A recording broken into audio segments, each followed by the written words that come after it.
Mosby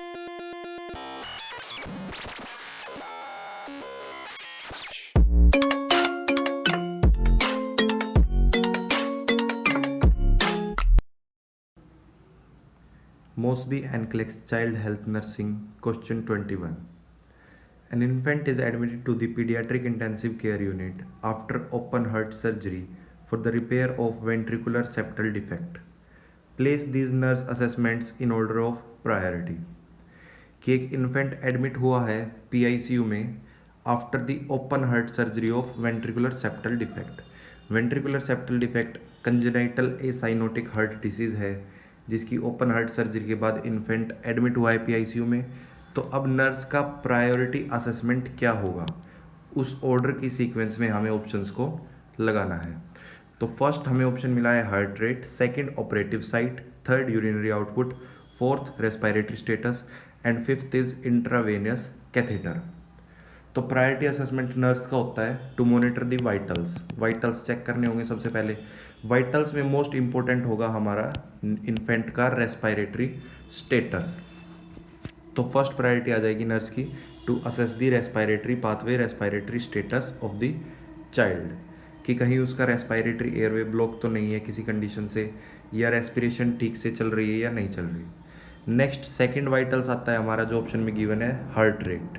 so second priority is to check the heart rate कि infants की heart rate, pulse rate normal है या नहीं. Third priority आएगा इंट्रावेनस कैथेटर. इंट्रावेनस कैथेटर क्यों priority आता है हमारा थर्ड नंबर पे, क्योंकि हम चेक करेंगे कि इन्फेंट की जो आईवी लाइंस है, जो फ्लूइड चल रहे हैं वो प्रॉपर चल रहे हैं ठीक से, उनका फ्लूइड का रेट प्रॉपर है या नहीं है, because change in fluid can affect the vitals of the infant. Then fourth priority answer is check for the operative site. Operative site पे चेक करेंगे कि मॉनिटर ऑफ इन्फेक्शन, कोई इन्फेक्शन होने के चांसेस तो नहीं है, या फिर साइन ऑफ ब्लीडिंग तो नहीं है कोई. Then last priority is our urinary output. After surgery urinary output check करते हैं आवरली. तो ये हमारा प्रायोरिटी असेसमेंट होगा. Moving on to the question number 22.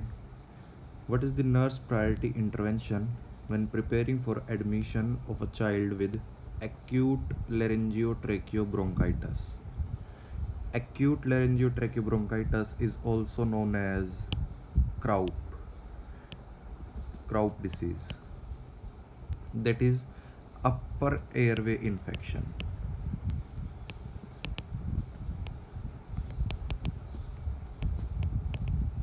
क्राउप disease या फिर एक्यूट लैरिंजियोट्रैकियोब्रोंकाइटिस अपर एयरवे का इन्फेक्शन होता है.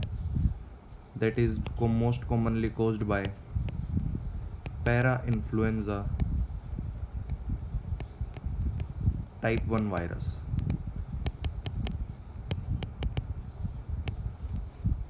तो अपर एयरवे इन्फेक्शन डिसीज है जिससे कि मोस्टली ब्रीदिंग ब्लॉक हो जाती है पेशेंट की. तो क्राउप की कंडीशन में नर्स का प्रायोरिटी इंटरवेंशन क्या रहेगा? Pad the side rails of the crib, arrange for quite cool room, place the tracheostomy set at the bedside. या option D, obtain a recliner so that a parent can stay. तो crowd की condition है acute लैरिंजियोट्रैकियोब्रोंकाइटिस है, तो किस बात का ध्यान रखेंगे हम कि पेशेंट के बेड साइड में ट्रैकियोटमी सेट जरूर प्लेस्ड हो, क्योंकि अगर उसकी ब्रीदिंग कंप्लीट ब्लॉक हो जाती है, स्टॉप हो जाती है, तो ट्रैकियोस्टमी सेट से ब्रीदिंग को दोबारा से स्टार्ट करवाया जा सके. So correct answer is option third. Moving on to the question number 23. What should be the nurse priority action when caring for a child with acute laryngotracheobronchitis? Nurse का priority action क्या होना चाहिए child की care करते वक्त जो किससे सफ़र कर रहा है? एक्यूट लैरिंजियोट्रैकियोब्रोंकाइटिस, या फिर हम क्या बोल देते हैं इसको, croup. First, initiate measures to reduce fever. Second, ensure delivery of humidified oxygen. Third, provide support to reduce apprehension. And fourth, continuously assess the respiratory status.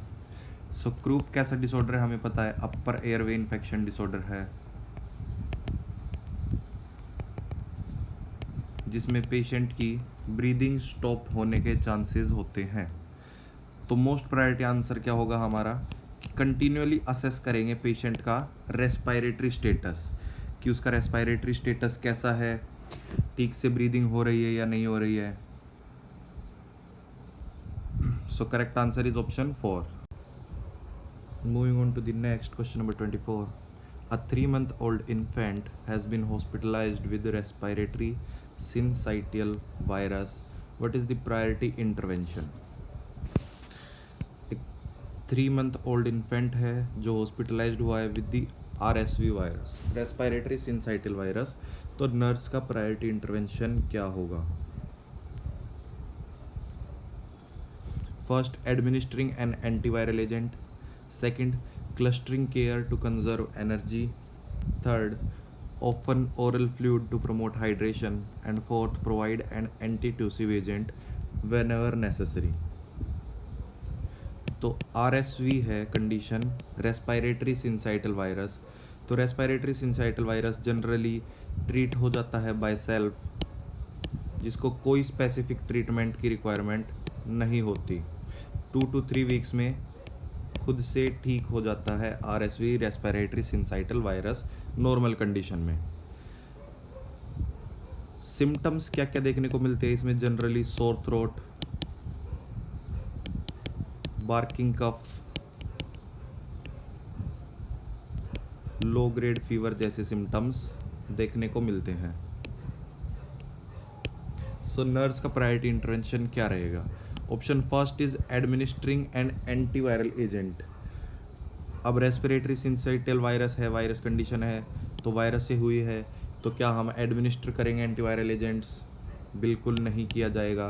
3 month old infant में कोई एंटीवायरल एजेंट एडमिनिस्ट्रेशन की allowance नहीं होती। FDA allow नहीं करता कम उम्र के infants में कि एंटीवायरल एजेंट्स को एडमिनिस्टर किया जाए, तब तक कोई सीवियर कॉम्प्लिकेशंस देखने को नहीं मिले तब तक। So option first is incorrect. Option third, offering oral fluid to promote hydration. Acute condition में ऑफर करेंगे हाइड्रेशन को प्रमोट करने के लिए ओरल फ्लूइड्स, लेकिन प्रायोरिटी इंटरवेंशन नहीं होगा। Option third, providing an antitussive agent whenever necessary. Antitussive agents are used to relieve the cough. Antitussive agents cough suppressants होते हैं, कफ को रिलीव करने के लिए हेल्प करते हैं, लेकिन RSV कंडीशन में ऐसी कोई ज़्यादा सीवियर कफ की कंडीशन नहीं होती, बट नेसेसरी प्रिवेंट करते हैं हम बच्चे के सिक्रीशंस को सक्शन करके बाय द बल्ब सिरिंज। जो बच्चे के नेजल सिक्रीशंस होंगे उनको बल्ब सिरिंज से सक करके एयरवे को क्लियर आउट किया जाएगा। So option fourth is also incorrect. Option third, clustering care to conserve energy. Patient को क्लस्टर केयर प्रोवाइड की जाएगी। क्लस्टर केयर रिलेटेड होती है हमारी time management care. Time management care देंगे पेशेंट को, मतलब उसका ज़्यादा टाइम नहीं लेंगे, उसको ज़्यादा डिस्टर्ब नहीं करेंगे, ताकि उसकी अपनी एनर्जी कंजर्व रहे। अब RSV कंडीशन में रेस्पायरेटरी रिलेटेड कंडीशन है, तो पेशेंट का जो पल्मोनरी रिजर्व वॉल्यूम होता है वो कम देखने को मिलता है इस कंडीशन में, ताकि जो पेशेंट को ज़्यादा एनर्जी यूटिलाइज ना हो, इसलिए हम टाइम मैनेजमेंट केयर प्रोवाइड करेंगे, क्लस्टरिंग केयर प्रोवाइड करेंगे। So option B is our right answer. Moving on to the question number 25. The health care provider prescribes 375 mg ampicillin IV QCH for a 5-month-old with recurring respiratory infections. The drug is supplied as 500 mg of powder in a vial. The directions state to mix the powder with 1.8 ml diluent, which yields 250 mg per ml. How many milliliters should the nurse administer? Record your answer using 1 decimal. तो health care provider ने drug prescribe की है ampicillin 375 mg IV Q6H for a 5-month-old। सबसे पहले तो देख लेते हैं मीनिंग क्या है Q6H का। Q6H का मीनिंग होता है कि ड्रग एडमिनिस्टर करनी है नर्स को every 6 hours, every 6 hourly for a day, एक दिन में। अगर क्वेश्चन में दिया होता Q1H तो वो क्या होता, every hourly, every 1 hourly for a day. Q2H every 2 hourly, Q4H ऐसे ही हो जाता है एवरी 4 आवरली। तो इस चीज़ का ध्यान रखेंगे, डायरेक्ट क्वेश्चन में मीनिंग भी पूछ सकता है हमसे। चलिए नेक्स्ट, डॉक्टर ने, हेल्थ केयर प्रोवाइडर ने प्रेस्क्राइब किया है 375 mg एम्पिसिलिन।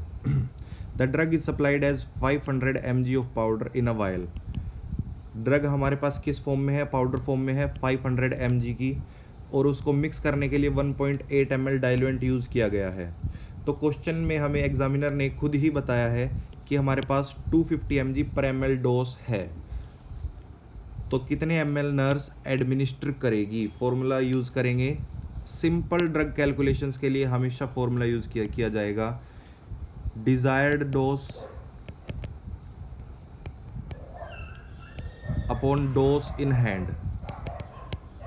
कोई भी सिंपल ड्रग कैलकुलेशन का कोई भी क्वेश्चन होगा उसमें हम बिल्कुल इजी फॉर्मूला यूज़ करके चलते हैं, desired dose divide by dose in hand, हमारा आंसर आ जाएगा। डिजायर्ड डोज कितना है यहाँ, डिजायर्ड डोज है 375 mg। डिजायर्ड डोज होगा जो डॉक्टर ने, हेल्थ केयर प्रोवाइडर ने डिजायर्ड है कि पेशेंट को कितना डोज देना है। डोज इन हैंड, जो हमारा वायल पे डोज लिखा हुआ है, हमारे पास डोज अवेलेबल है, तो वो कितना है 1 ml में 250 mg। तो 375 divided by 250 mg equal to 1.5 ml हमारा ड्रग आ गया, 1.5 ml ड्रग पेशेंट को दिया जाएगा।